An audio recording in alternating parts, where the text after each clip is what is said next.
O Paseo do Touro contará cun novo espazo deportivo. O Concello de Ribeira adxudicou a instalación dun parque de skate nunha parcela municipal duns 500 metros cadrados na zona de Fontán. A empresa Oviga SL acometerá a obra cun orzamento de 142.000 euros e un prazo de execución de 3 meses.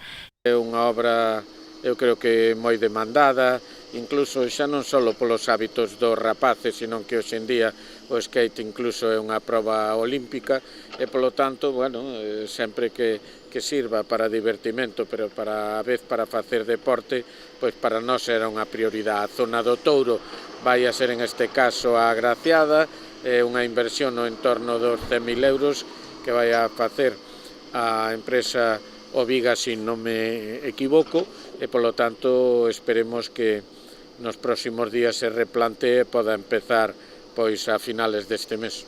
O proxecto, redactado polo prestixioso arquitecto alacantino Daniel Llávar, contempla un skate park cunha zona de rúa e outra de rampla, que estará integrada na paisaxe, constituindo así unha aposta por un urbanismo inclusivo.